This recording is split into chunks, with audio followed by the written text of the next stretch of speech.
Assalamualaikum warahmatullahi wabarakatuh. Salam sejahtera untuk kita semua. Perkenalkan, nama saya Sabirin.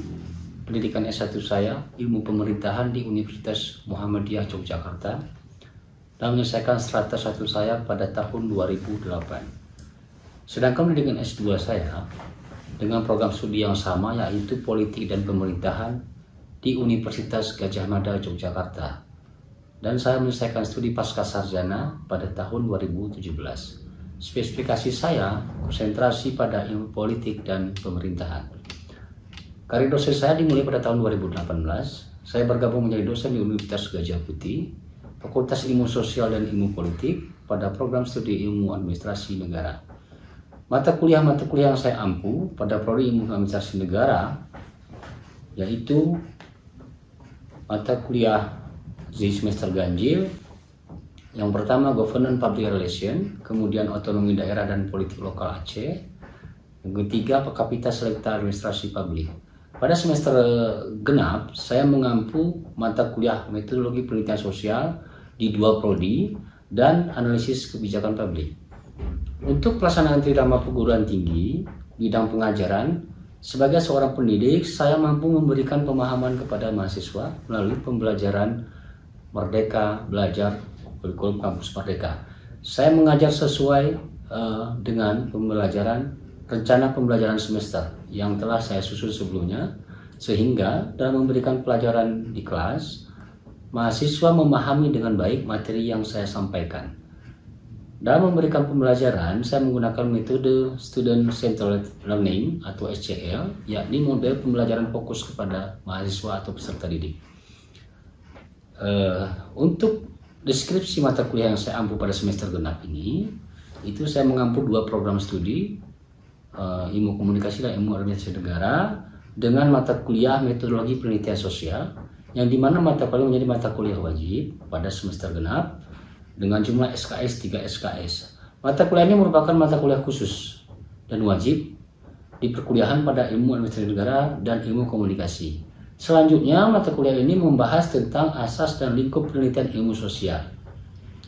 Berdasarkan deskripsi mata kuliah di atas, saya akan memaparkan masing-masing materi ataupun 14 pertemuan dari RPS yang saya sampaikan sini. Akan saya sampaikan salah satunya adalah yang pertemuan pertama itu pengantar ataupun penyampaian silabus atau kontrak kuliah, yang dimana di sini bahan-bahannya adalah pemahaman filosofi ilmu sosial, konsep dasar ilmu sosial, ruang lingkup ilmu sosial, yang capainya adalah mahasiswa memahami filosofi dan konsep dasar ilmu sosial ataupun metodologi penelitian sosial.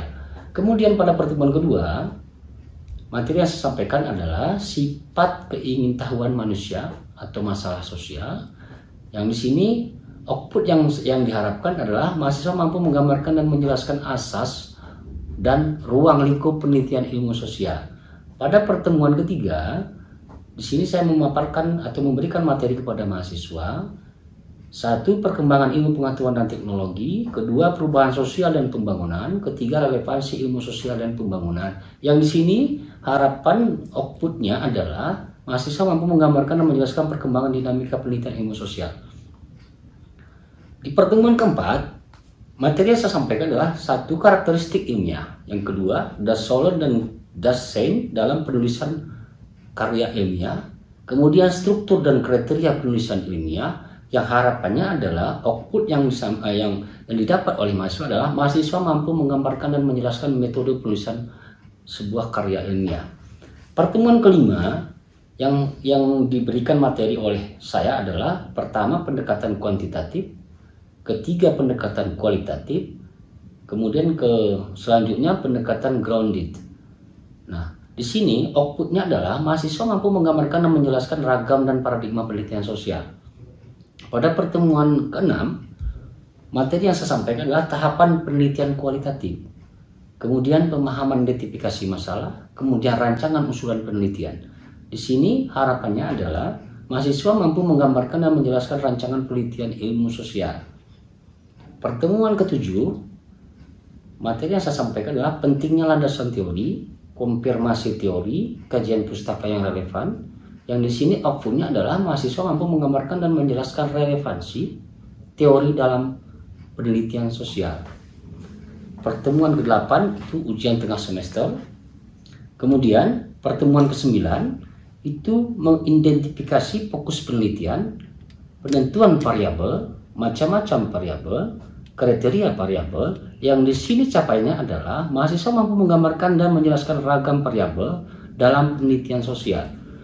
Pertemuan ke-10, materi yang saya sampaikan adalah kategori data primer, kategori data sekunder, dokumentasi, diskusi terfokus, yang di sini yang saya harapkan adalah mahasiswa mampu menggambarkan dan menjelaskan teknik pengumpulan data dalam penelitian ilmu sosial.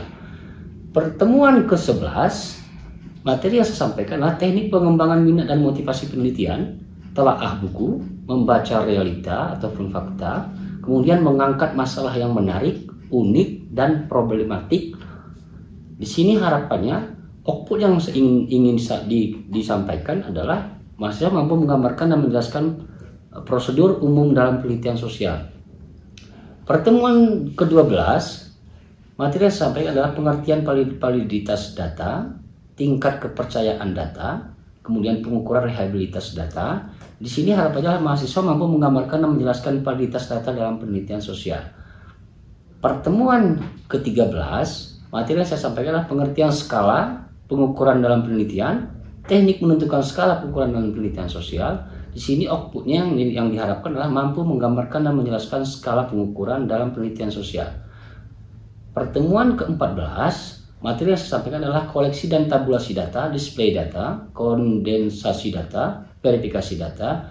Output yang diharapkan adalah mahasiswa mampu menggambarkan dan menjelaskan pengolahan data dan teknis analisis data dalam penelitian ilmu sosial. Pertemuan terakhir, pertemuan ke-15, materi yang saya sampaikan adalah teknik menarik kesimpulan, membuat rekomendasi penelitian. Di sini outputnya adalah mahasiswa mampu menggambarkan dan menjelaskan penarikan kesimpulan dan rekomendasi penelitian sosial.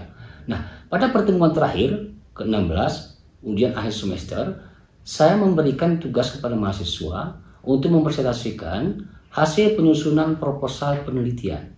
Nah, untuk bobot nilai dalam mata kuliah saya, untuk tugas saya memberikan nilai 15%, kemudian untuk UTS saya memberikan nilai 30%, kemudian tugas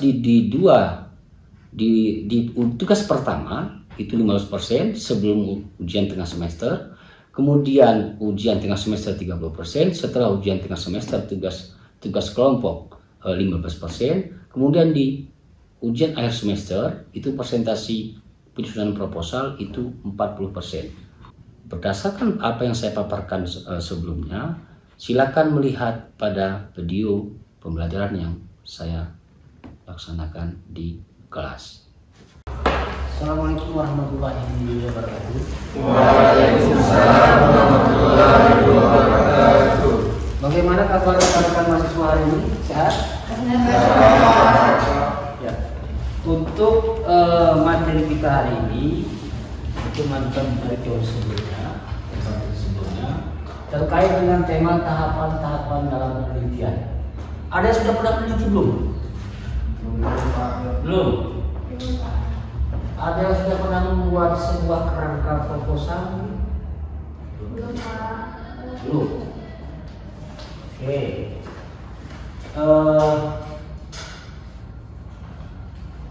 Oke. Penelitian dalam bahasa Inggris itu disebut research atau kembali. Research mencari kembali. Artinya ketika kita menjadi seorang peneliti, kita harus mencari kembali sesuatu fakta. Kita cari mencari hal yang baru yang belum pernah diteliti. Jadi di sini dalam arti kata penelitian dapat dipahami secara kegiatan mencari ulang, mengungkapkan kembali gejala-gejala sosial di sini. Kenyataan yang sudah ada dan direkonstruksi dan diberi arti guna memperoleh kebenaran yang dimasalahkan. Contoh ini, dalam sebuah penelitian kita menentukan sebuah topik penelitian, kita harus cari tahu dulu fenomena masalahnya. Masalah apa yang kita cari? Ketika kita mendapatkan suatu masalah, baru itu nanti akan kita identifikasi dari masalah yang itu. Ada berapa masalah? Misalnya ada 5 masalah. Kita identifikasi. Kemudian, secara umum pengertian penelitian adalah merupakan proses atau rangkaian aktivitas ilmiah. Jadi penelitian adalah ilmiah, sistematis. Ketika kita menjadi seorang peneliti harus sistematis dalam menguraikan kalimat per kalimat dalam paragraf. Misalnya dalam sebuah proposal penelitian itu harus sistematis, harus jelas, harus didukung oleh teori, ya kan? Harus didukung oleh fakta. Jadi tidak bisa kita hanya berasumsi, tidak bisa. Ya. Nah, di sini kan sudah dijelaskan sistematis, logis, metode setiap berjalan budaya sosial, kenyataan fakta terjadi atau ada di sekitar kita. Itulah fenomena melalui pengamatan atau bahasa umumnya observasi. Nah, ketika direkonstruksi guna mengungkapkan kebenaran bermanfaat bagi kehidupan kita. Jadi penelitian, ketika kita melakukan penelitian, hasil penelitian itu dipakai oleh orang lain, dimanfaatkan oleh orang lain. Gitu. Nah, di satu konsep tadi itu dijelaskan bahwa penelitian merupakan usaha manusia yang dilakukan secara sadar, terencana, dengan pentahapan proses secara sistematik untuk memecahkan masalah dan menjawab pertanyaan praktis di lapangan. Jadi ketika kita mendapatkan suatu persoalan di lapangan, itu jawabannya dari kita. Kenapa begitu? Karena sebelumnya kita sudah melihat literatur rujukan sebelum kita terjun ke lapangan. Misalnya masalah fenomena sosial tentang kecanduan game online. Ya kan itu kan fenomena masalah sosial ya. Nah, kita lihat di lapangan tingkat yang kecanduan game online itu anak SD, tingkat sekolah dasar, SMP, atau mungkin ada juga yang sudah di atas umur 17 tahun, ataupun misalnya orang tua. Ada kecanduan game online itu kan? Itu kita lihat ketika kita melakukan observasi di lapangan, itu kita harus baca dulu rujukannya. Siapa yang sudah pernah meneliti tentang itu? Kita baca dulu, kemudian kita lihat fakta di lapangan. Oh, ternyata ada kesamaan. Nah, di mana perbedaannya? Perbedaannya ketika kita menentukan fokus penelitian yang kita teliti. Contohnya begini, itu kan masalah umum, ya kan? Nah, kita fokuskan, kita identifikasi bahwa di salah satu wilayah atau desa atau kampung, misalnya di sini di Bekasi ini, tingkat kecanduan game online itu lebih tinggi dimainkan oleh anak tingkat SD misalnya, ya kan? Itu kan lebih fokus, ya. Kemudian untuk memecahkan suatu masalah di lapangan itu harus melalui pengetahuan yang seperti Bapak bilang tadi. Sebelum kita ke lapangan, kita tahu dulu fenomena sosial yang terjadi itu apa. Kenapa bisa terjadi seperti itu? Apa sebabnya? Akibatnya apa nanti dampaknya? Itu kita harus tahu, bukan membaca referensi. Jadi melalui pengamatan, kita baca referensi atau rujukan, ya. Nah, tujuan penelitian itu ada 3. Pertama, untuk memperoleh pengertian terhadap fenomena. Makna terhadap fenomena yang kita teliti kita tahu. Ini dampaknya ke positif, ini dampaknya atau ke negatif, ya kan? Kemudian untuk dapat memprediksi dengan akurat mengenai apa yang terjadi, artinya yang umum terjadi. Kemudian yang ketiga, memodifikasi proses atau dalam mengembangkan proses baru lebih efisien. Artinya ketika kita ingin meneliti, ada satu penelitian, ya kan? Salah satu contoh ujian sosial apa misalnya? Kita kasih contoh ujian sosial. Salah satu contoh, tingkat pemilih pemula misalnya pada pemilihan presiden tahun 2024 lalu, ya kan? Terjadi maraknya money politik, ya kan? Itu kan fenomena masalah. Money politik itu kan masalah, ya kan? Kemudian kita fokuskan pemilih pemulanya di mana? Misalnya satu wilayah, satu kecamatan saja. nggak menurut seluruh kabupaten, karena dia kan dalam menentukan sebuah fokus penelitian dari umum ke khusus. Jadi biar kita bisa lebih fokus apa yang kita teliti. Kemudian berdasarkan dari fokus yang kita teliti itu akan menjadi sebuah penelitian yang novelty namanya, terbarukan, penelitian yang belum pernah diteliti oleh orang lain. Oke,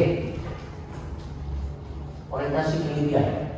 Orientasi penelitian adalah memecahkan suatu masalah.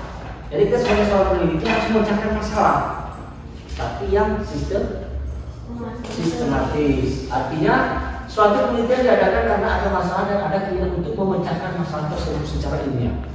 Kemudian yang kedua, masalah yang dipecahkan adalah bersifat terstruktur dan kompleks, bukan masalah elementer. Artinya begini, masalah itu harus berdasarkan fakta, bukan asumsi. Fakta di lapangan terlihat seperti itu, fenomena umum kita seperti itu bisa dijadikan suatu masalah yang akan dipecahkan melalui orientasi penelitian, proposal ataupun skripsi. Oke. Manfaat penelitian. Manfaat penelitian adalah menjawab kesenjangan antara standar kinerja dan tingkat pencapaian kerja. Ini sebagai contoh. Ya, kemudian yang kedua, mengurangi kebingungan orang terhadap sesuatu. Jadi seorang peneliti harus sistematis merangkai, membuat kerangka di setiap penelitian. Jadi ketika nanti orang membaca, ada seorang peneliti ingin membaca penelitian kita itu, kalau sistematis dia akan menemukan novelty di situ, penelitian terbarukan yang itu baru dia temukan dari penelitian kita. Nah, itulah perlu adanya mengurangi kebingungan orang terhadap sesuatu. Artinya ketika orang membaca sebenarnya itu paham gitu, apa solusi dan masalah yang kita teliti, ya kan? Kemudian faktor-faktor pendukung apa yang kita pakai untuk menganalisa sebuah masalah, ya. Kemudian mengembangkan dan memperbaiki teori. Nah, ini penting. Dalam sebuah penelitian, contohnya proposal, ya, kita harus menentukan teori apa yang kita pakai. Nah, teori itu dari mana? Dari masalah yang kita teliti. Kemudian memperbaiki cara kerja yang sistematis. Nah, ada 6 pendekatan metode penelitian dalam kualitatif. Nah, karena kita ilmu sosial, jadi kita lebih cenderung kepada penelitian kualitatif. Artinya tidak menutup kemungkinan kita tetap bisa juga memakai kuantitatif itu sebagai alat analisa atau pengumpulan data. Nah, dalam pendekatan metode penelitian kualitatif itu adalah studi kasus. Nah, studi kasus itu melibatkan menganalisis mendalam terhadap satu atau beberapa kasus. Ini membantu peneliti untuk memahami konteks yang kompleks dan kasus khusus dalam penyelidikan. Nah, misalnya begini, tentang pemilih pemula tadi, maraknya money politik menjelang Pilpres 2024 terhadap pemilih pemula. Studi kasus Kampung Pegasing misalnya, ya, karena kampus kita. Berarti fokus kita di kampung pemilih pemula di Kampung Pegasing.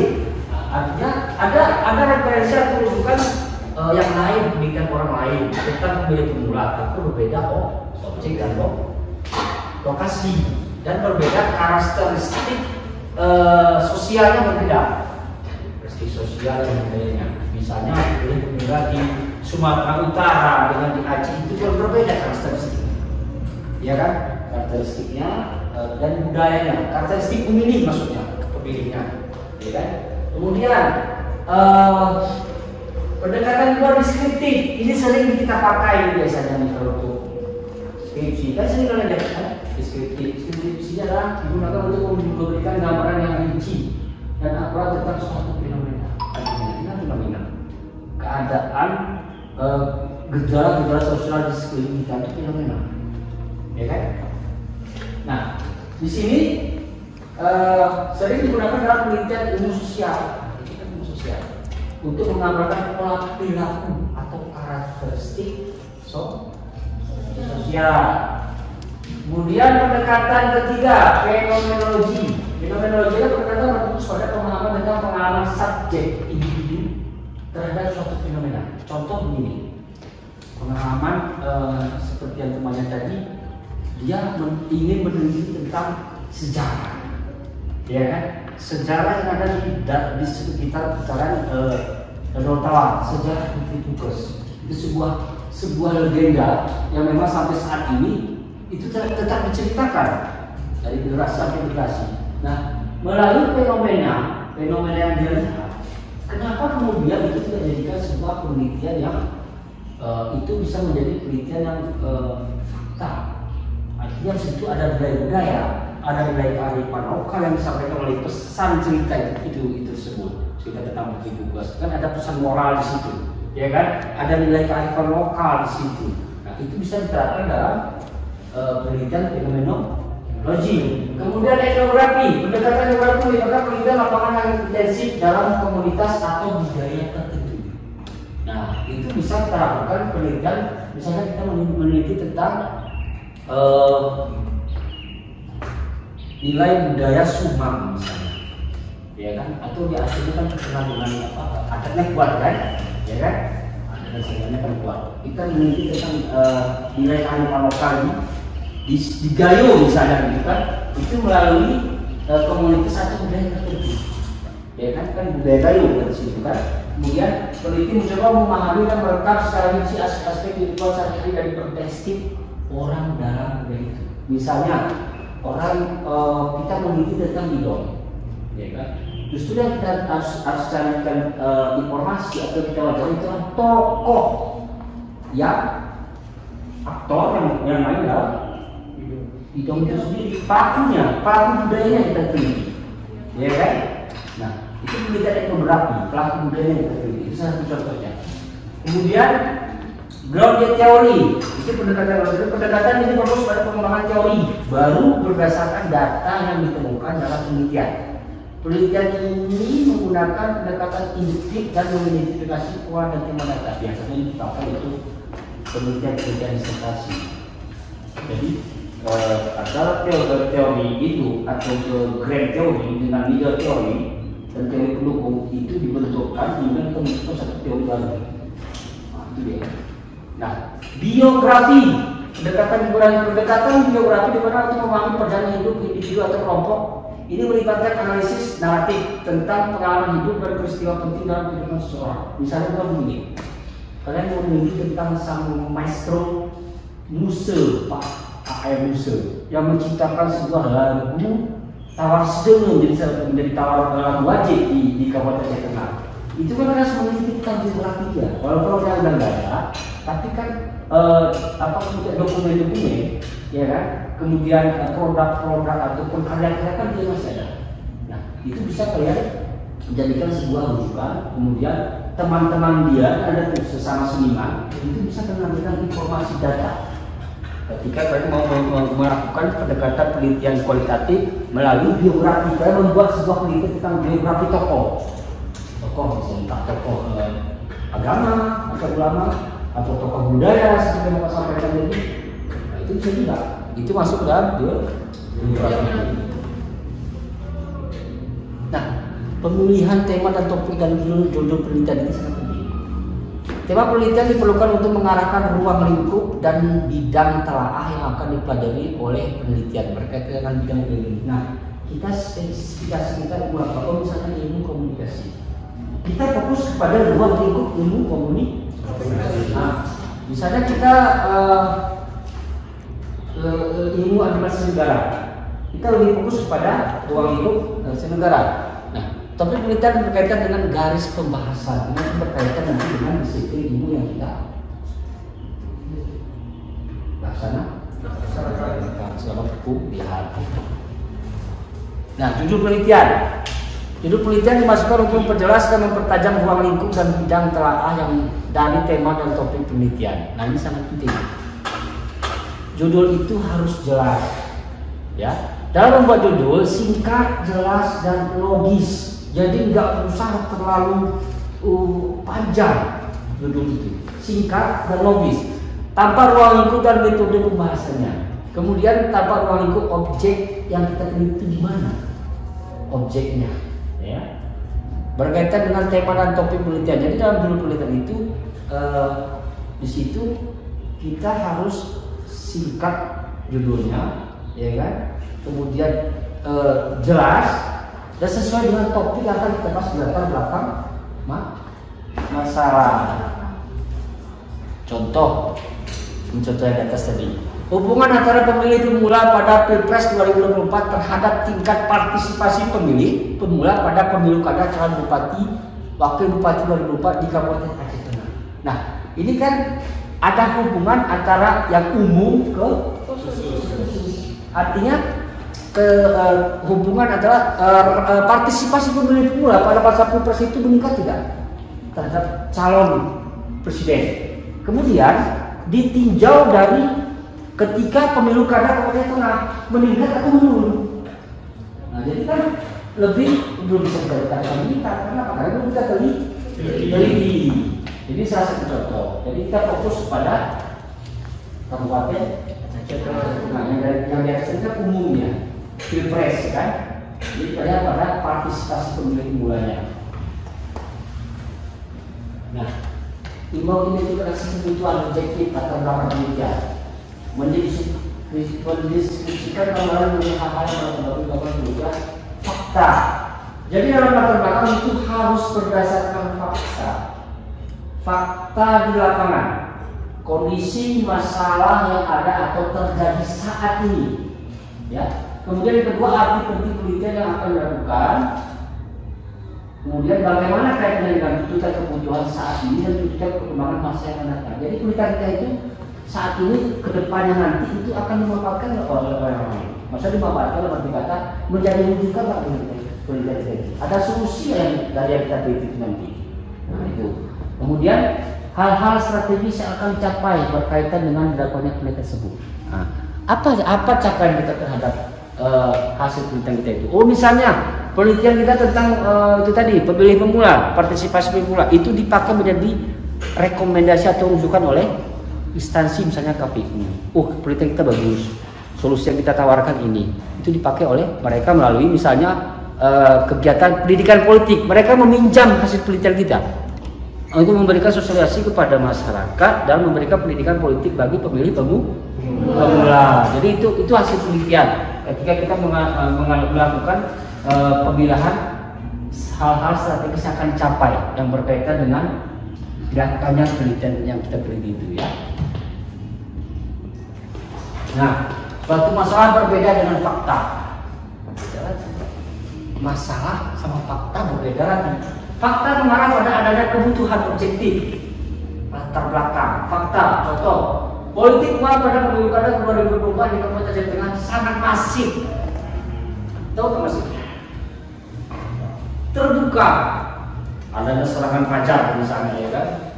Itu kan salah satu bentuk yang kegiatan gerakan politik uang itu kan oleh partai-partai politik biasanya ataupun bakal calon, ya kan? Kemudian masalah mengarah pada adanya upaya untuk pencegahan ataupun pendidikan politik bagi masyarakat.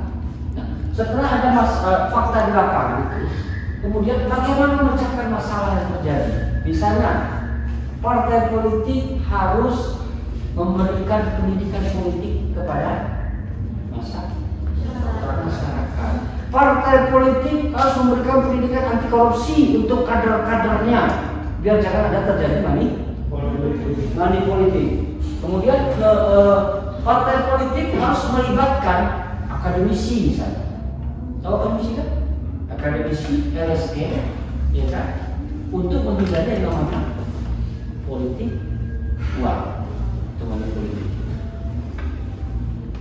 Nah, fakta selanjutnya adanya hubungan antara politik uang dengan tingkat respon pemilih terhadap bakal calon yang dipilih pada bupati dan wakil bupati Aceh Tengah. Ini fakta. Kemudian masalahnya adalah bagaimana upaya dapat partai politik untuk melakukan pendidikan anti korupsi bagi kader partai pada ranah akademisi dan LSM seharusnya memberikan pendidikan politik pada masyarakat di akar rumput, tingkat bawah, tingkat desa yang kita sebutkan dulu, ya kan? Sehingga tidak dapat mengurangi adanya terjadinya Money politik menjelang Pilpres. Nah, dasar dalam melihat topik dan tema penelitian itu penting. Yang pertama adalah daya tarik keinginan peneliti. Jadi kalau kita melakukan penelitian itu, kita tertarik untuk meneliti itu suatu masalah ataupun fenomena yang kita teliti. Kita tertarik baru kita teliti. Ada sebagian tidak, dia meneliti nggak sesuai dengan ketertarikan dia. Jadi seorang peneliti harus tertarik dengan keinginannya. Saya meneliti tentang sejarah, saya meneliti tentang sejarah sosial, saya meneliti tentang politik. Jadi itu masing-masing kita itu memiliki background yang berbeda, keinginan yang berbeda dalam melakukan sebuah penelitian. Ada kemampuan untuk melaksanakan perhitungan sumber atau bahan atau fisik. Nah, di sini perlu kita baca referensi atau literatur sebelum kita memulai sebuah topik atau tema penelitian. Nah, yang kedua adalah data dapat diamati. Itu sebenarnya alat data dapat diamati maksudnya melalui panca indera, pengamatan. Jadi informasi apa yang kita lihat, informasi yang diberikan oleh wawancara itu adalah data. Jadi data itu nggak harus sekumpulan kertas, bukan. Informasi yang kita dapat dari informan, ya kan narasumber yang kita beri itu adalah data.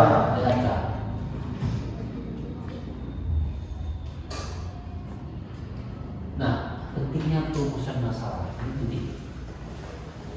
Masalah perlu dirumuskan agar permasalahan jelas dan tidak menimbulkan keraguan atau multitafsir yang berbeda. Sebab masalah tersebut digunakan sebagai dasar pengajuan teori, pengumpulan data, pemilihan metode, analisis dan pengambilan kesimpulan. Teknik merumuskan masalah dirumuskan dalam bentuk kalimat bertanya. Jadi dari latar belakang, dari yang umum ke khusus, kemudian mengidentifikasi masalah, kemudian kita tentukan fokus masalahnya, baru kita rumuskan. Nah, pertanyaan merumuskan masalah itu bersumber dari peneliti berdasarkan fenomena yang ada, itu kok bisa terjadi. Nah, kemudian secara sistematik bagaimana pengaruhnya misalnya begitu. Apa kendala atau apa faktor-faktor kendala? Ya, itu kita menentukan. Pertanyaan penelitian itu kita menentukan, ya. Kemudian singkat, jelas dan padat, sesuai dengan fokus penelitian di latar belakang masalah. Memberikan petunjuk pengumpulan data dan adanya metode pemecahan. Nah, metode di sini kita harus memakai teori. Masalah yang baik, masalah yang menjadi kaitan penelitian dari segi manfaat atau bisa dikontribusikan untuk ilmu pengetahuan. Di sini dapat dipecahkan konkret di mana ada data dan metode pemecahan. Kemudian ketiga melalui peneliti yang mendukung kemampuan keilmuan. Jadi kita meneliti sebagai kemampuan kita. Kita sukanya di penelitian tentang sosial. Kita bicara tentang sosial. Kita sukanya penelitian tentang politik. Kita teliti tentang politik. Kita hobinya tentang birokrasi misalnya, ya kan, pelayanan di birokrasi. Teliti tentang itu. Jadi kembalikan kepada apa, kemana minat kita, kemana bakat keilmuan kita. Dia jadi arahkan situ untuk menentukan sebuah penelitian.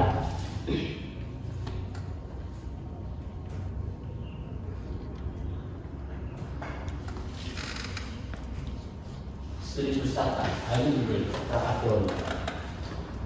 Jadi ketika kita ingin membuat sebuah kerangka penelitian, kita harus membaca dulu literatur studi pustaka yang terkait dengan apa fenomena yang akan kita teliti. Nah, di sini mencari teori konsep generalisasi yang dapat digunakan sebagai landasan teori.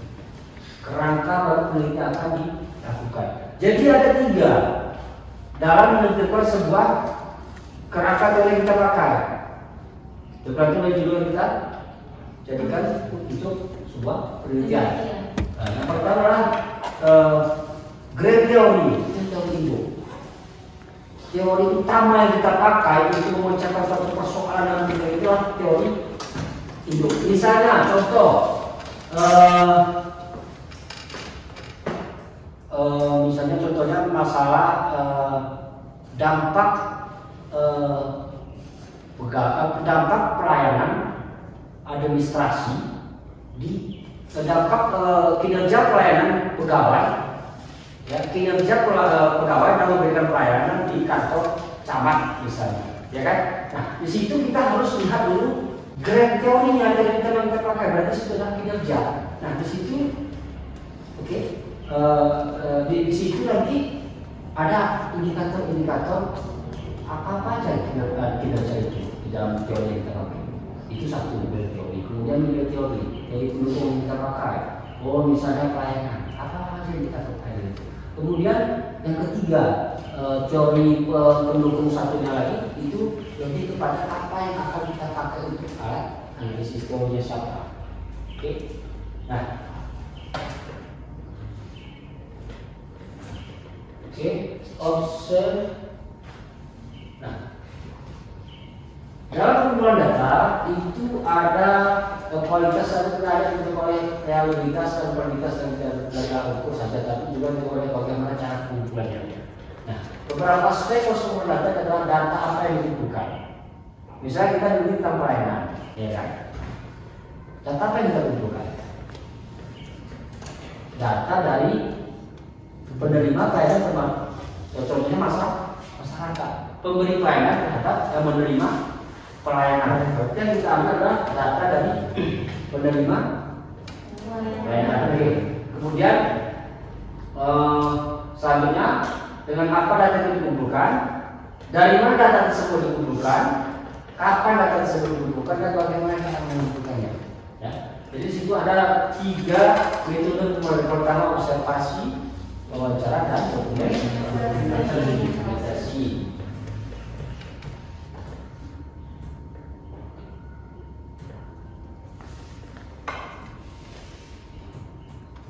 Oke, sampai di sini ada pertanyaan?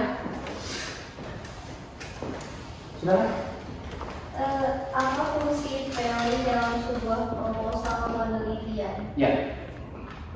Fungsi teori dalam sebuah proposal itu adalah untuk menjadi alat analisis dalam penelitian yang kita teliti. Jadi fungsi metode itu adalah alat, kerangka, ataupun cara kita memulai sebuah penelitian. Alat apa yang kita pakai, kemudian pengumpulan data apa sih yang kita pakai, tergantung dari topik ataupun tema yang akan kita ambil, kita teliti. Kemudian pertanyaan yang lain. Ada Pak. Silakan. Bagaimana cara membuat rumusan masalah dalam proposal penelitian? Oke. Dalam membuat sebuah rumusan masalah, kita harus mengidentifikasi dulu masalahnya, latar belakang. Ada berapa masalah? Oh, misalnya masalah pemilih pemula pada Pilpres 2024 dengan masalah pemilu kada Kabupaten Aceh Tengah, ya kan? Dari umum ke khusus, kita identifikasi dulu, kemudian kita analisa faktanya, fenomena kita analisa, kemudian didukung oleh teori. Teori apa yang menjelaskan tentang itu tadi, tentang pemilih pemula, tentang tingkat partisipasi atau pengaruh pemilih pemula terhadap tingkat perolehan suara pemilu kada di Kabupaten Aceh Tengah misalnya. Ya. Kemudian singkat dan jelas ketika kita merumuskan sebuah masalah. Kemudian di situ munculkan sebuah pertanyaan penelitian berdasarkan identifikasi masalah di latar belakang masalah. Sampai di sini ada pertanyaan lain? Pak, Silakan. Kan semakin berkembangnya zaman nih, semakin banyak tuh yang kita lihat di media sosial yang maraknya tuh LGBT. Oke. Jadi LGBT itu termasuk fenomena sosial atau bukan? Ya, itu fenomena sosial. Dan itu fakta. Dan itu fakta kita melihat langsung dan itu terjadi. Nah, pertanyaannya di mana? Pertanyaannya, karena gimana ya? Karena ini kan di mana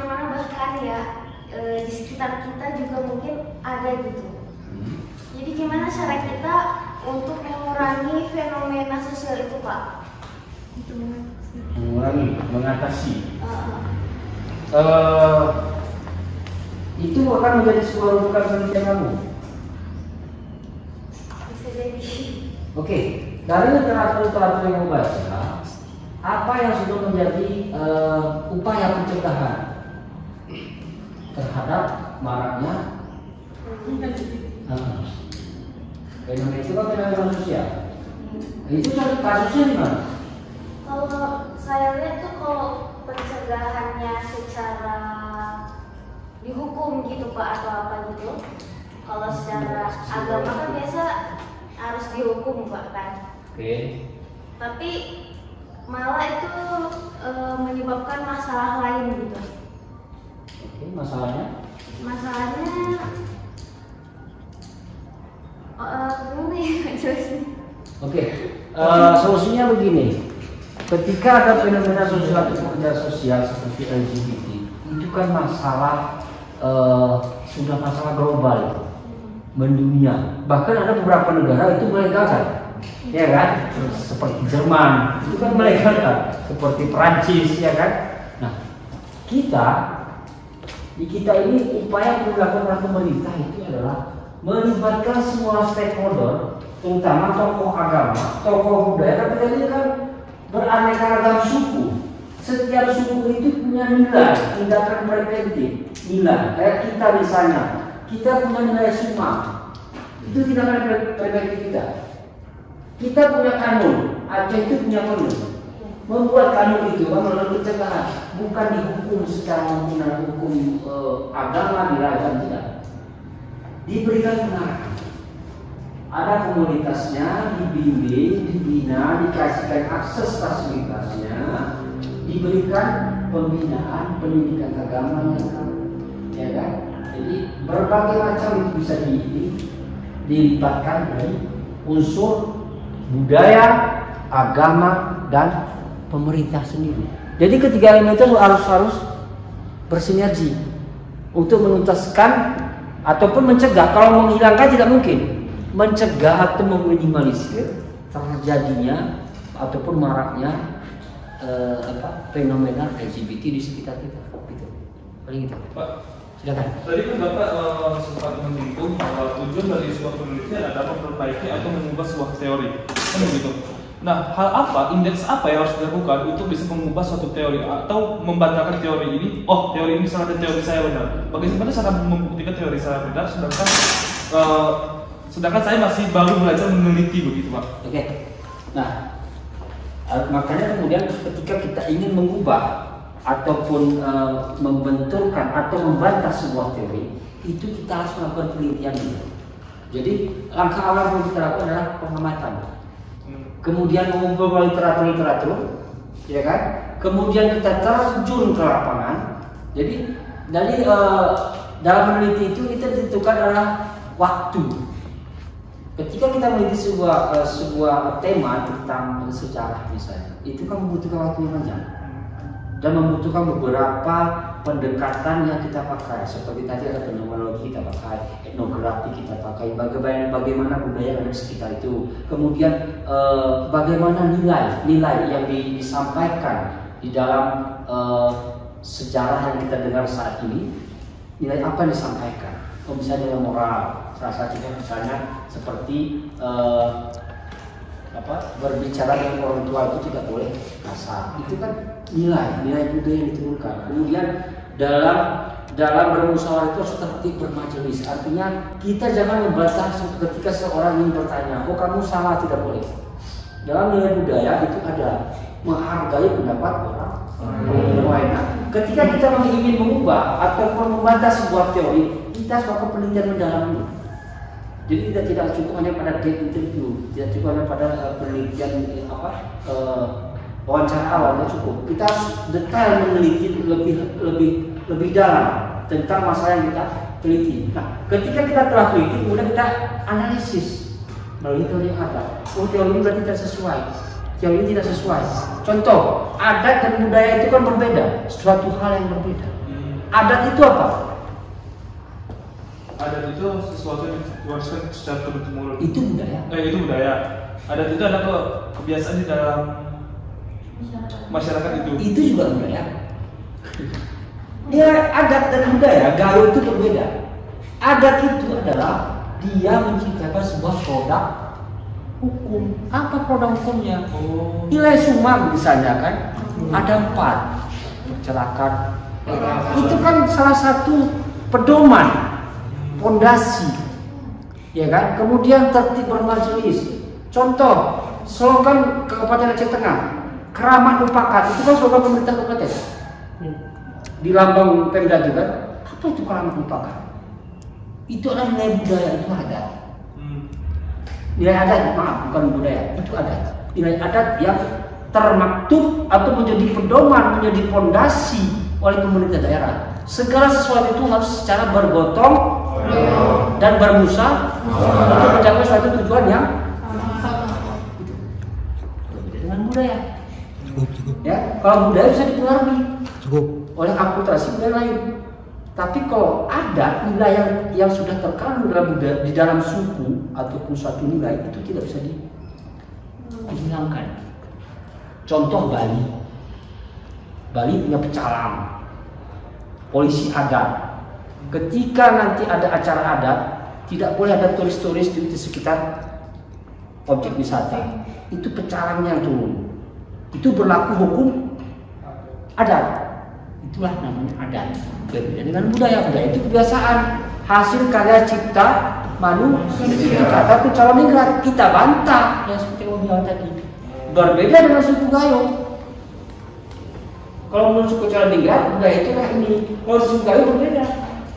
Tapi Pak ya, saya nangkapnya dari adat itu bisa menjadi sebuah budaya. Contoh tutur. Kita berbicara orang tua, lebih tua pakai tutur kan. Iya. Itu menjadi kebiasaan kan? Iya. Itulah budaya. Tapi pondasinya adalah melalui nilai adat, akarnya di situ. Contoh Aceh, kita daerah khusus, ada tuhaput. Itu ada. Kemudian ada tarian-tarian apa segala macam ada. Itu budaya. Kalau adanya tetap satu. Ya, kita Aceh berlapaskan adat dan agama. Berarti adatnya apa Aceh ini? Adanya Tuhan. Tuhan pun di Takemon adanya, atau di Gayo adanya Sarakopat. Cuma di Indonesia, cuma di kita nih yang berbeda dengan daerah lain. Nah, lain pertanyaan. Oke, mungkin sampai di sini. Ada pertanyaan lain?